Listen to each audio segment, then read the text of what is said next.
स्वच्छता को लेकर जहां एक और प्रदेश व राज्य सरकारें लगातार इस तरह का संदेश दिया जा रहा है कि गांव, ढाणियों और शहरों में जो है वो स्वच्छता को प्रमुखता दी जाए, लेकिन बात करें हम फलोदी की और ख़ासतौर से शहर की, तो यहाँ नगर परिषद क्षेत्र स्थित कस्तूरबा गांधी आवासीय छात्रावास, बालिका छात्रावास है। और यहाँ पर मैं दिखा दूँ आपको, कचरा डंपिंग जोन विद्यालय के ठीक पास पड़ा है।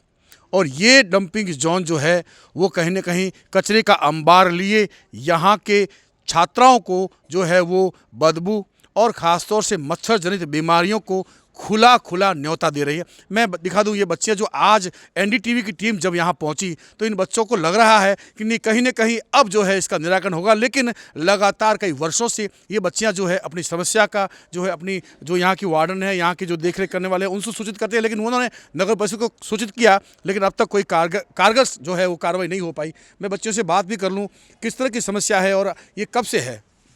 सर, जब मैं यहाँ पे 6th क्लास में आई थी, मैं 10th क्लास में हूँ, और जब से मैं आई थी, जब से मैंने यही देखा है, वो यहाँ पे मरे हुए जानवर डाले जाते हैं, और जब यहाँ पे आग लगी जाती है तो मैं सांस में बहुत प्रॉब्लम होती है, मैं हॉस्पिटल पहुँचाया जाता है। और हमने हमारी मैम से बात की, हम सोचते हम किससे बात करें, और यहाँ पे कोई आते तो हम उसको भी बोलते कि हमारे यहाँ पे बहुत बड़ी प्रॉब्लम है। तो और एक बार यहाँ पे छोटी बच्चियाँ कलेक्टर ऑफिस भी गई थी, लेकिन वहाँ पे कुछ नहीं बोला गया। और जो भी आते हम बस उन्हीं के आगे यही बात रखते हैं कि हमारे यहाँ पे मतलब सांस लेने में बहुत प्रॉब्लम होती है, और जब भी खाना खाते हैं मक्खियाँ, चाहे सर्दी हो चाहे गर्मी हो, 24 घंटे मक्खियाँ रहती है। और हमारे यहाँ पे आवासीय विद्यालय है और 24 घंटे ये मतलब रहती है। कचरा जलाया भी जाता है, कचरा जलाया भी जाता है, और जो वहाँ का धुआं होता है वो इस आवासीय बालिका विद्यालय जो है वहाँ आकर जो है वो धुआं जो है वो घुसता है, और ख़ासतौर से जो जानवर मरे होते हैं उसकी बदबू भी आती है। क्या कुछ कहें बेटा, किस तरह से बीमारी यहाँ फैल रही, क्या है? मलेरिया, डेंगू बच्चों को होता है। हाँ। अच्छा, सफाई के लिए आपने बोला मैडम को? हाँ, बोला था मैडम। सांस के लिए भी प्रोग्राम होती हैं लड़कियों को, और मच्छर तलते हैं, खाना खाते तो खाने पे आके बैठ जाती है मच्छर। बारिश के मौसम में और सर्दी के मौसम में, गर्मी में भी खास तौर से समस्या होती है, क्या कहेंगे? बारिश के मौसम तो ये बहुत मक्खियाँ आ जाती है, और पढ़ने में भी दिक्कत होती है, और खाने में भी दिक्कत होती है, मक्खियाँ आ जाती हैं। आप क्या कहेंगे?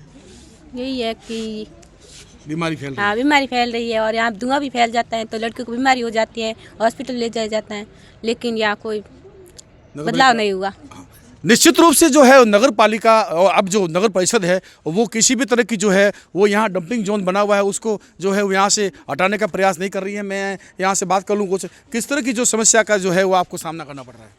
यहाँ पर आए दिन शहर का जो भी कचरा है, सारा कचरा यहाँ पर जलाते हैं हमारे हॉस्टल के जस्ट पास में, जिससे कि धुआं वगैरह रात भर होता रहता है, तो बच्चों को भी कई प्रकार की कठिनाइयाँ होती हैं। मक्खी मच्छर, जैसे धुआं आता है तो सांस लेने में भी प्रॉब्लम होती है, और जो मृत जानवर है शहर के वो भी यहाँ पे डाल दिए जाते हैं, तो काफ़ी दिन से बदबू वगैरह आती रहती है। इस प्रकार की समस्याओं का सामना हमें प्रतिदिन करना पड़ रहा है। अभी आप देख सकते हैं मुंह पे हाथ रखा है, अभी भी जो है इनको ये बदबू आ रही है, और ये बदबू है वो असहनीय है। ये जो है इस बदबू के तलते इनको जो खांसी हो रही है। निश्चित रूप से ये समस्या जो है वो गंभीर है। ऐसे में नगर परिषद इसे संज्ञान में ले और जल्दी ही इस डंपिंग जोन को जो है वो यहाँ से हटाकर कहीं और अन्यत्र स्थानांतरित करे, अन्यथा बड़ी मच्छर जनित बीमारी तो कहे या संक्रमण फैलने की भी आशंका जताई जा सकती है। इससे कोई जो है बड़ी बात नहीं है।